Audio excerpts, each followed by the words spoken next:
We are live! Exclamation mark. Cool. So let's see. Excellent connection. Stream health looks good and healthy.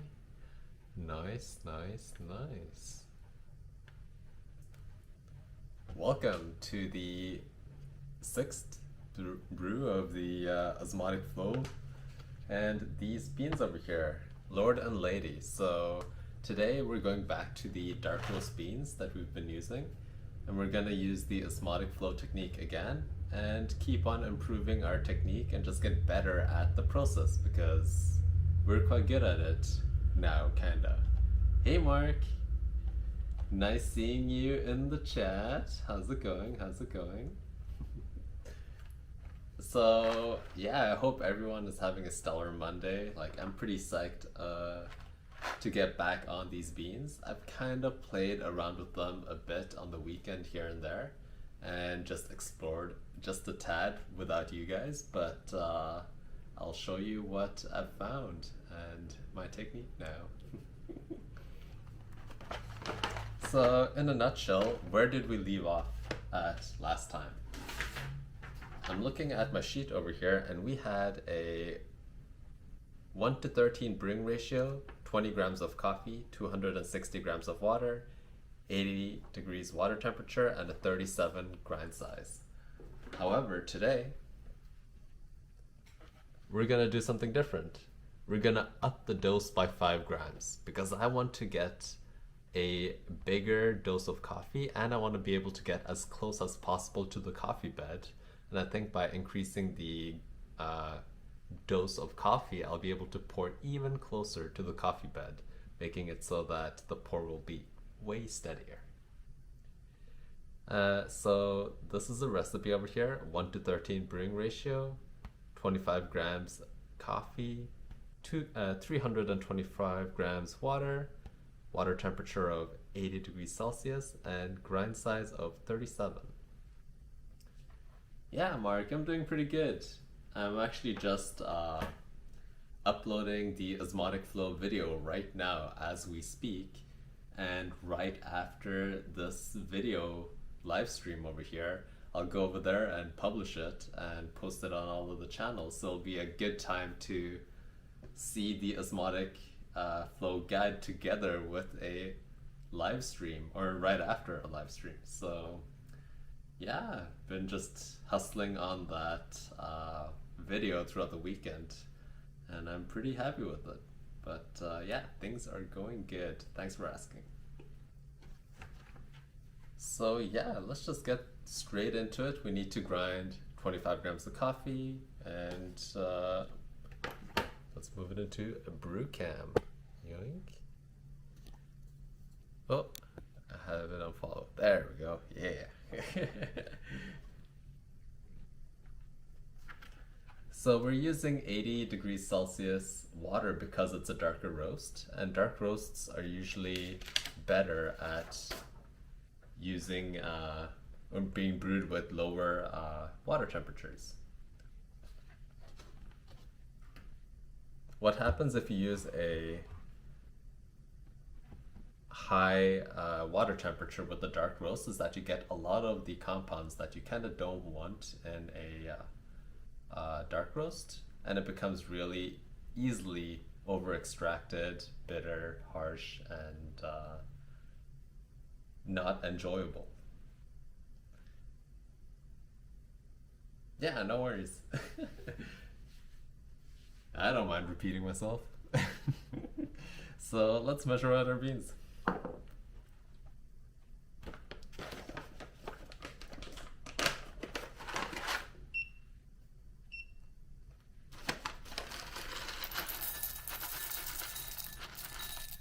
So 25 grams, like so.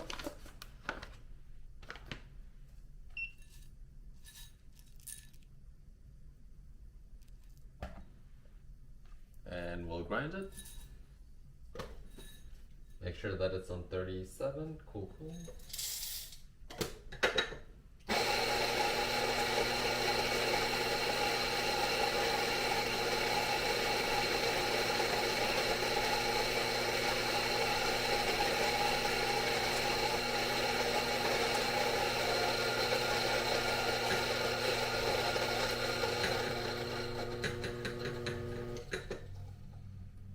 stream doing okay? It's saying warning over here.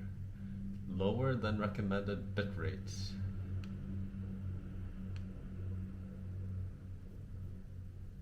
Oh well, it says good connection, but not excellent. That's not good. Oh, no, it's back to excellent. Never mind. Just a fluctuation in the YouTube space. Nice. Thumbs up.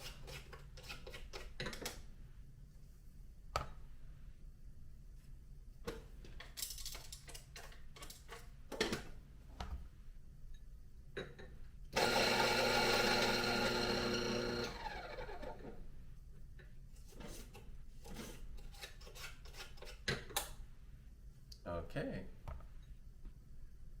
Nice, nice. Thanks for the confirmation.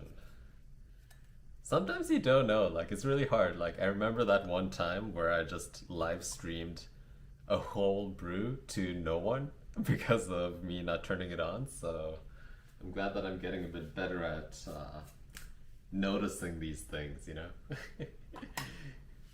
So we got 15 grams of coffee right over there. And I'll get our water.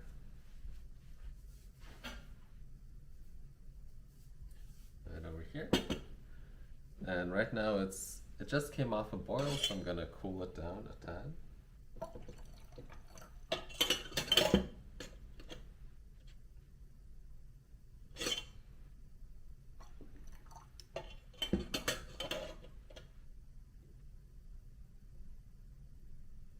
Right now it's at 90 degrees Celsius.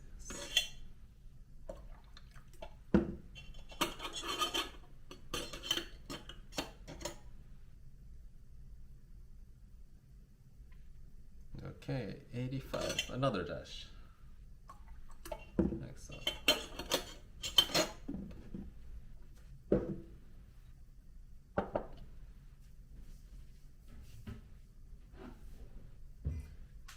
Get the cup that we want to brew in. We got our Hario V60. We got our thinnest of coffee filters right over here. Like so.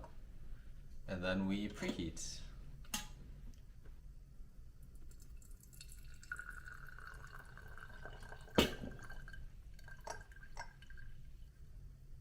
Like so. Toss out that water.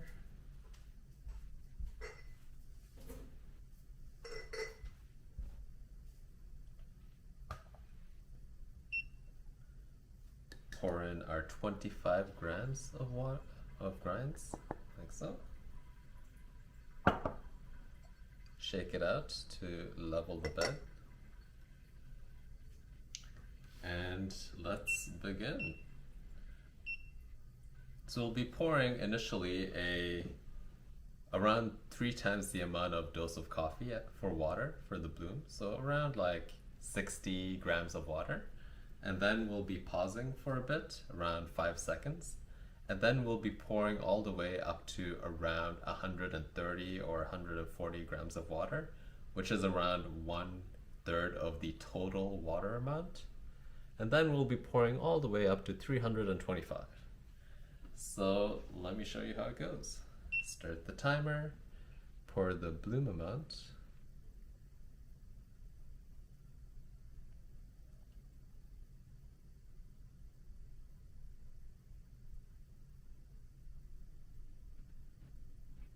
Like so, 60, and then we wait around 5 seconds. And for our second part of the pour, we're just pouring straight down the center. So we're doing this over here. No need to move it.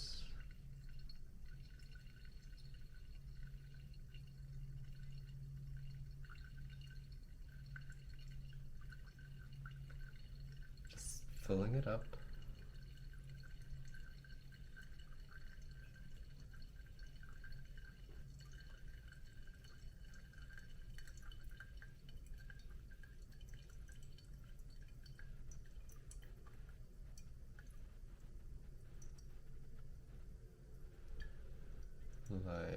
So now we're hit the 150 markish, and then we start pouring in a circle. And we go where the crust and the water bubbles meet.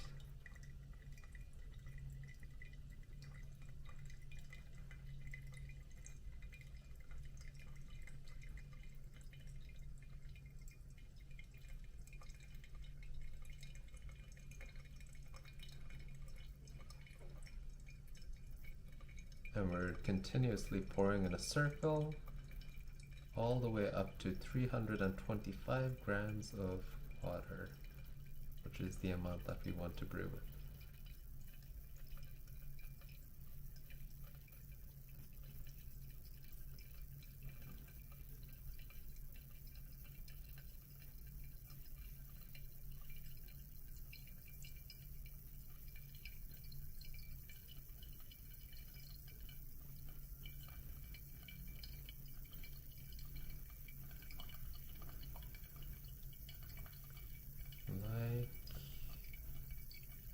So 325. And then we wait around 5 seconds, and then we remove the brewer from the dripper. You don't want all the liquid to go through, so like so.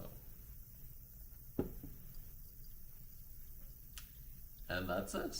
Osmotic flow brew success.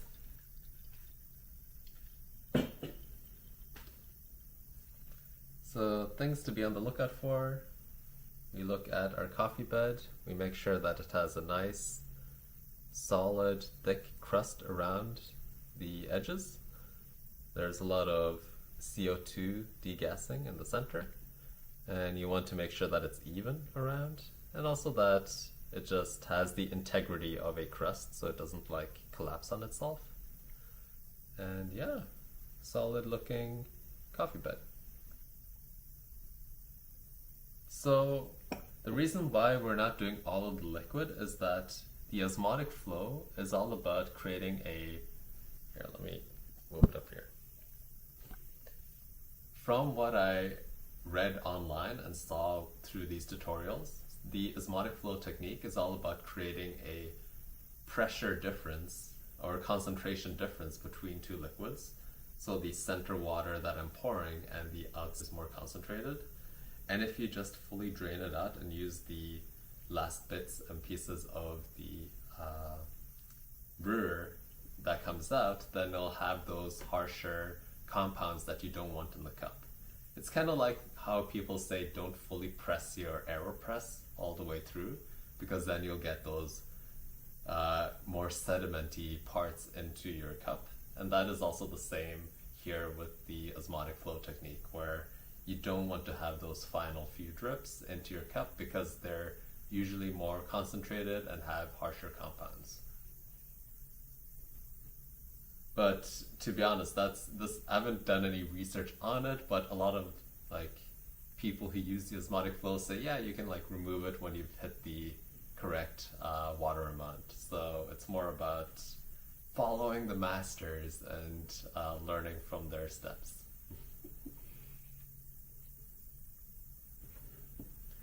So let's give this a stir and a taste. Since I brewed it at 80 degrees Celsius, I can drink it right away. Pretty dark and dense.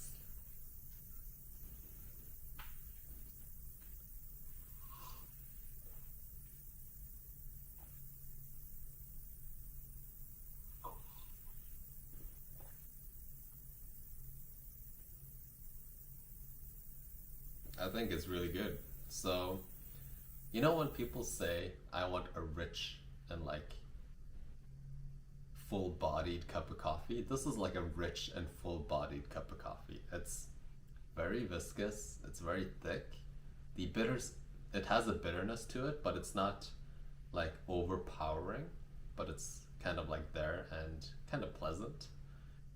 And it's just a, when I think about it, it's like a diner coffee, but way better in quality. Like thicker, more viscous, more like the rich quality of just more flavors in there. and it's a solid cup of coffee. And I would probably add a dash of water to this to cut it down just a tad, which I'm gonna do in another sip. But it's probably one of the better cups again. It's a solid, delicious cup of coffee with the osmotic flow.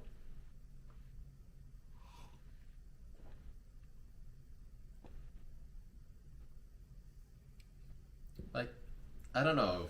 For now, I haven't like failed that much with the osmotic flow. Only the beginning when I was learning the process have I was I like stumbling around and getting bad cups. But right now I feel like the cups that I'm getting are pretty solid overall. So I feel like just being consistent with the pouring process, the speed of pouring, and just the routine and steps, it just turns out pretty well. Like it is a bit more of a nitpicky brewing technique that needs a lot of like forethought and steady hands and just a meticulous like step-by-step kind of like technique, but it turns out banger cups, which is great.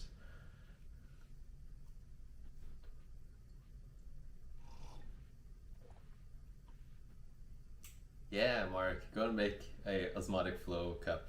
After you've seen my video though, I'm gonna post it maybe like half an hour after I'm done this live stream.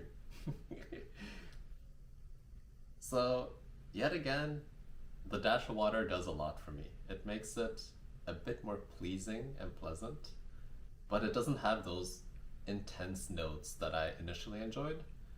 But I feel like, in my opinion, this is more of a cup that I would enjoy. Like a big batch of, that is. So David asks, what do you think is the final volume you ended up with in the cup? Not sure. Should probably like measure it or like pour it into another cup and see. So I kind of just remove the brewer around 5 seconds after I'm done the pouring process. And I don't know how much water is retained in a big dose of coffee, like 25 grams. But if I would guess, maybe like 280, 290 in here from the 325. Yeah. Next time, tomorrow, I'll pour the liquid into another cup and measure it.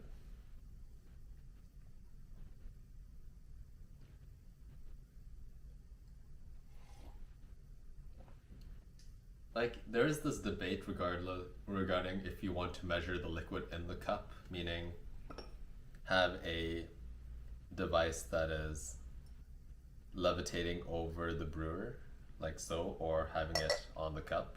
Because when you have it on the cup, you're also measuring the liquid that is in the coffee bed, and there is a lot of retention in the coffee right now of liquid. So even though right now in the scale it says that your coffee water usage is, let's say, 325 grams, since there's a lot of liquid still in the coffee bed, it's not technically 325, it's more like 300 because of that retention. But the thing is, as long as you stay consistent, you don't flip-flop between the two, like, oh, one time you have the brewer like hanging, free-flowing, and just weighing the liquid in the cup, and one time you're having it on the cup and measuring it that way, it should be totally fine. Like, the balanced cup of coffee will naturally come out of the recipe regardless of how you have the brewer on or off. But yeah, I'll measure next time, see how much retention and drip that I'm wasting over here.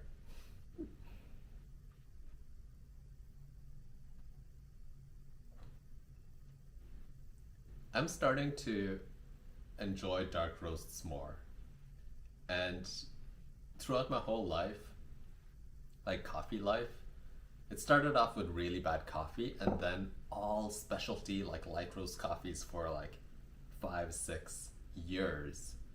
And now I'm slowly getting into the dark roast stuff, and it's like a breath of fresh air to try something different and explore that coffee side of things. Like, I want to play around with dark roasts even more as I taste these beans over here, because I know that there is a lot of roasteries that have really pushed the craft of dark roasts, and I need to play around with it. So, Mark, good question. Does it have to be a dark roast? I actually talk about this in the video a bit, but for the most part, I think it has to be a dark roast. However, I think there's a scenario where if you have a light roast that is freshly roasted, that has a lot of CO2, that will be able to maintain and create that dome-shaped bubble in the osmotic flow technique, which will then allow you to brew with a light roast. So I totally want to explore with a light roast that is freshly brewed, because it has enough CO2 in the coffee beans to actually maintain and create that coffee dome shape that is required for the osmotic flow. So most people use dark roasts. I haven't seen anyone use a light roast and be successful with it. But I do think that there is a small window that it is possible to use a light roast with the osmotic flow. Yeah, so what happens if you use a light roast with the osmotic flow is that you won't get the dome-shaped bed, you won't have the same integrity of like the crust around the coffee bed, which means that the concentration between the liquids, so the center column that you're pouring, which is the not so dense water, will easily mix in with the side liquid, and it'll just be a mishmash of one liquid type. But with a darker roast, because it has created this more structured shape in the coffee bed, you can create this definition between the concentrated liquid around the brewer and the column-shaped liquid, which is the water that you're pouring in the center of it. So yet again, I made some cool graphics in the video that I'm gonna post in like half an hour after the stream that talks about this, but it's such a weird science. It's like, who would have thunk, you know?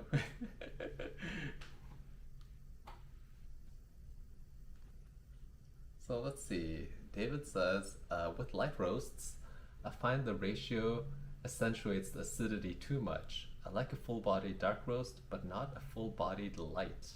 Interesting. Yeah, that's true. Also, that the osmotic flow is like a... Let's see. Keep on seeing my head cut off.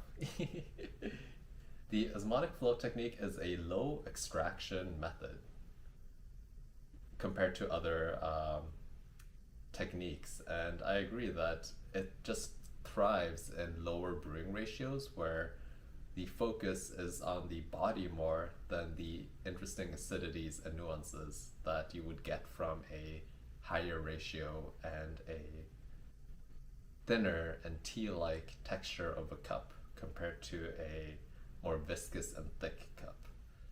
So we're playing around with low brewing ratios like 1 to 12, 1 to 11, 1 to 13.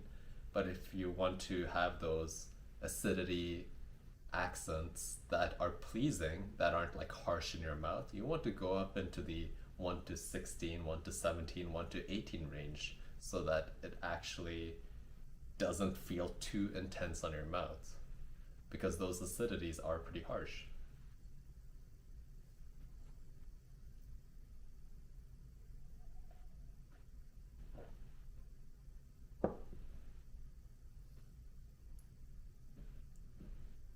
Oh, I love this discussion.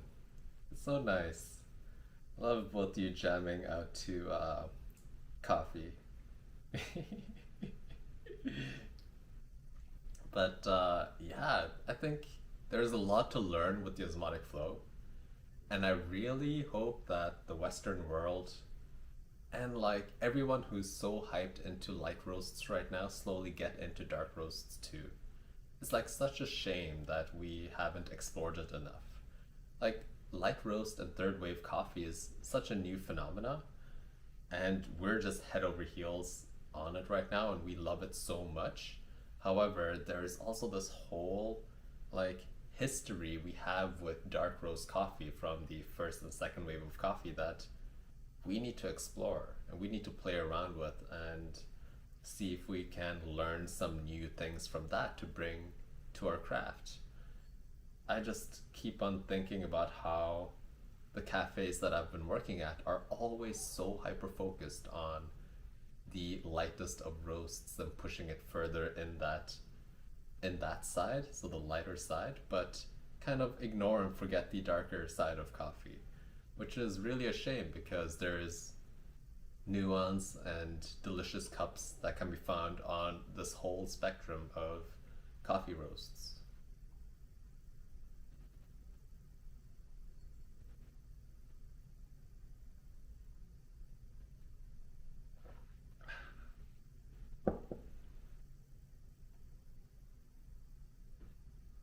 And one thing is that you don't really know what you enjoy until you've actually tried a lot of different cups.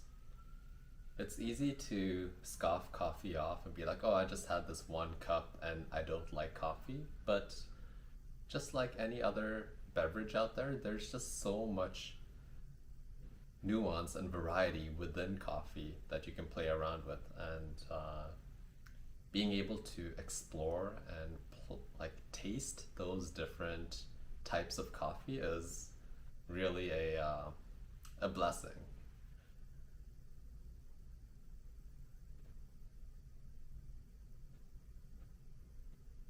Oh, Mark, you don't need to like say that. I also love light roasts, to be honest. So, in my like 5 6 years of coffee, like light roasts have been my go-to for everything. But in like the 2 last weeks, playing around with the osmotic flow and a darker roast, it just makes sense to play around and explore as much into that side of coffee as I've done a light roast.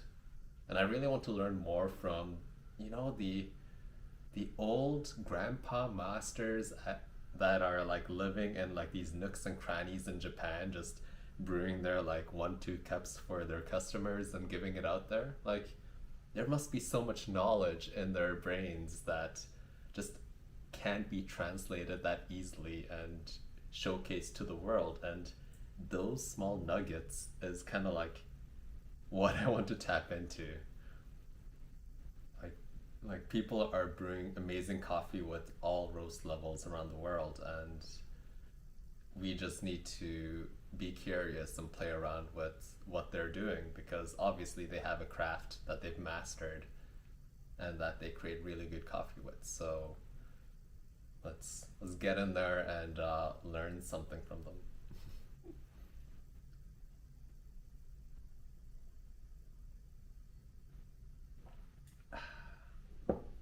Okay, so it's 10:30. I'll post the video at 11, so stay tuned for that. I'll probably leave for now because I need to still add some links and stuff to the description, but I will see you guys tomorrow, maybe. Yeah, David, I totally agree. So, David says, I want to experience that before it's a lost craft. And you know what they say, whenever a old person dies, it's like a library has been burnt down to the ground. And I think the same can be said here with how the dark roast craft in Japan and other areas are just so skewed towards like a very specific demographic, like old people that kind of like don't want to share their uh, craft and art to the world. And if we just let that disappear, then it'll just be a big it'll be a big sadness to the whole world that we didn't get to explore those delicious tastes. But yeah, we gotta learn the craft to bring it forwards. Okay. So have a great day. Actually, start of the week. Have a great start of the week, everyone. And I'll see you maybe tomorrow. Take care.